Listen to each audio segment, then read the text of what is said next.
If you follow tech news, I'm sure you'd be aware of issues with Android updates. Say for example, X flagships like the Galaxy S3 and Nexus S not receiving the KitKat update.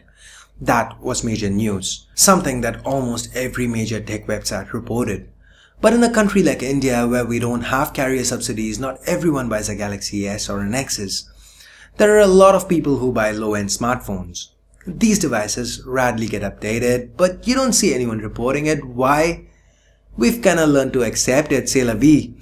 That's how it works here. Laggy devices, minimal support, no updates. These are all things we've come to expect when we buy a smartphone in this price range. If someone breaks this trend, we'll lap it up. Case in point, the success of phones like the Moto E and the Lumia 520. The Lumia 520. That's something Google does not want to let happen. Google does not like leaving the proverbial door open. They like being a step ahead of the competition, so Google's solution to this conundrum? Android One. With Android One, Google promises a fix to these issues. Updates to Android One devices will be provided directly by Google and not the manufacturer. Any manufacturer building an Android One device will have to adhere to specifications provided by Google. That, along with a bunch of region-specific tweaks, should entice a first-time smartphone user to choose Android One over the competition. Well, at least that's the theory. So on the 15th of September, Google launched not one, but 3 Android One smartphones. All 3 have the same specifications. They just look a little different on the outside. I've been testing one of these 3 devices, the Spice Dream Uno. So in this video, let's take a closer look at this Android One device and see if Google can deliver on its promises. But before we do, if this is your first time here, or in case you feel this intro was too long and dozed off, well, my name's Ash, this is C4E Tech, and you're watching my full review of one of the first Android One devices, the Spice Dream Uno.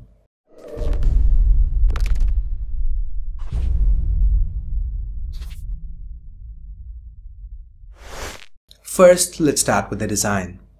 To the front, on top, we have the sensors, below that a 2-megapixel front-facing camera and the earpiece. Lower below, a 4.5-inch display and nothing at the bottom. To the back, we have a 5-megapixel camera, LED flash, Spice branding, and at the bottom, Android One branding and a rear speaker. The back's user removable, and inside we've got 2 micro SIM card slots, a micro SD card slot that supports micro SD cards up to 32 gigs, and a 1700 mAh user replaceable battery. Up top, we've got a 3.5mm headphone jack, the volume rockers and the power button to the right, micro USB port and sole microphone at the bottom, and nothing to the left. The Dream Uno is just 9.2mm thick and weighs in at under 110 grams. Though it feels light, it's surprisingly sturdy. The soft touch back provides quite a good grip. Given the size of the display, using this phone single-handed shouldn't be an issue. Now, the Dream Uno features a 4.5-inch 480 by 854 pixel IPS LCD display. This gives it a pixel density of 218 pixels per inch. Not the sharpest, but pretty usable. Viewing angles are okay, but the display is a little too reflective to use outdoors. But then again, that's acceptable given the price segment. Now let's talk about the hardware inside. The Spice Dream Uno is powered by a Mediatek MT6582 chipset. That's 4 Cortex A7 cores clocked at 1.3 GHz each, coupled with a Mali 400MP GPU and 1 GB of RAM. Decent enough for the price. Given the low pixel count, it even handles some mildly intensive games. The call quality was very good. I didn't have any issues with reception either. Audio levels via the internal speaker are a little low though.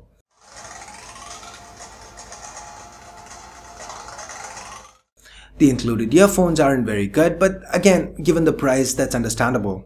Now generally, some Mediatek chipsets are known to have battery issues, standby drain especially.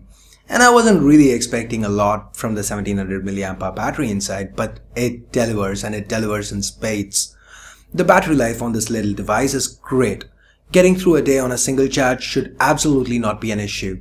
To put that into numbers, on a looping video playback test, this phone lasted about 9 hours before running out of juice, and that's really impressive, especially when you're looking at it from the perspective of someone moving to a smartphone for the first time. Moving on to the camera, we've got a 5-megapixel rear camera with an LED flash, and it performs about as well as you'd expect it to. Images are just about good enough to share on Facebook or Instagram, but not for much else. 1080p video recording is available as well, and the quality is average. The Dream Uno uses the regular Google Camera app. It's pretty simplistic, and newcomers and existing users alike should have no trouble using it. And now we get to the elephant in the room, software. Like I mentioned earlier, Google controls a lot here. This means the Spice Dream Uno is on the latest version of Android 4.4.4 KitKat, and will be one of the first devices to receive Android L. The Dream Uno also comes with the Google Now launcher preloaded with absolutely no manufacturer overlay. Spice just has a few preloaded apps like the Spice Cloud, which gives you 10 gigs of cloud storage.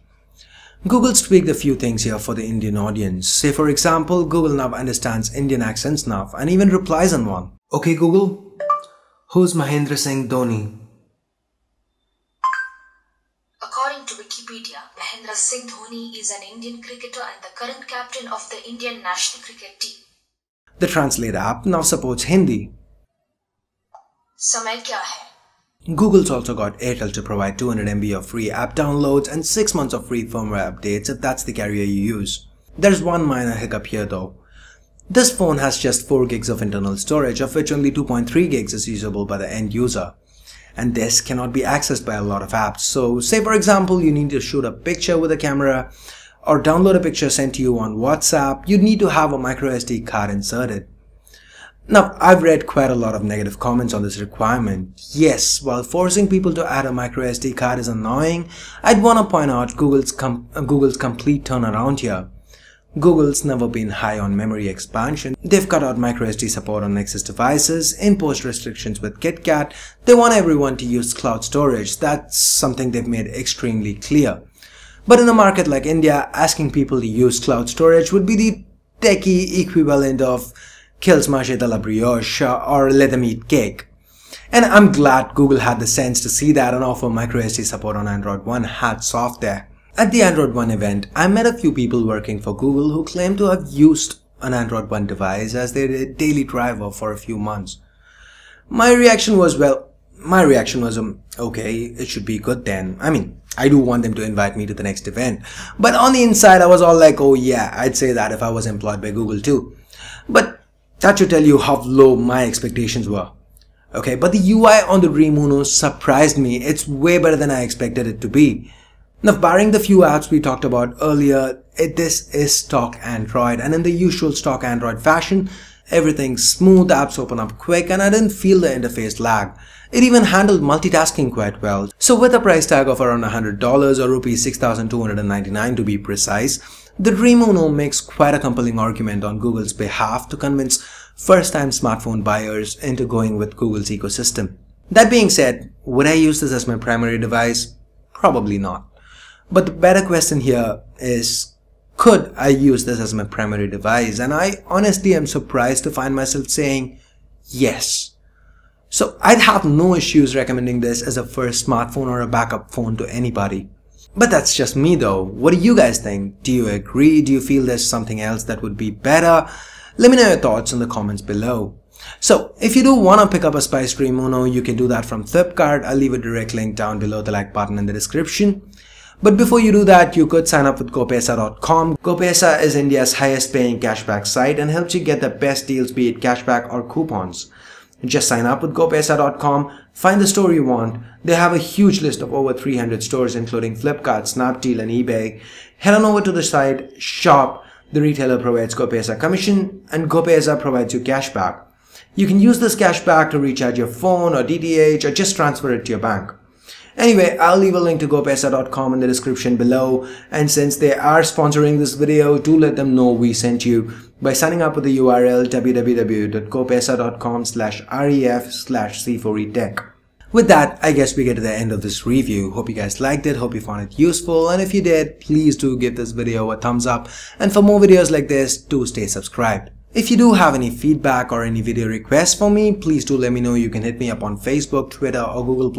The direct links to all my social networks can be found right below that like button in the description. So once again, thanks a lot for watching. Till next time, this is Ash here from C4etech signing off. You guys have a great day. Bye bye now.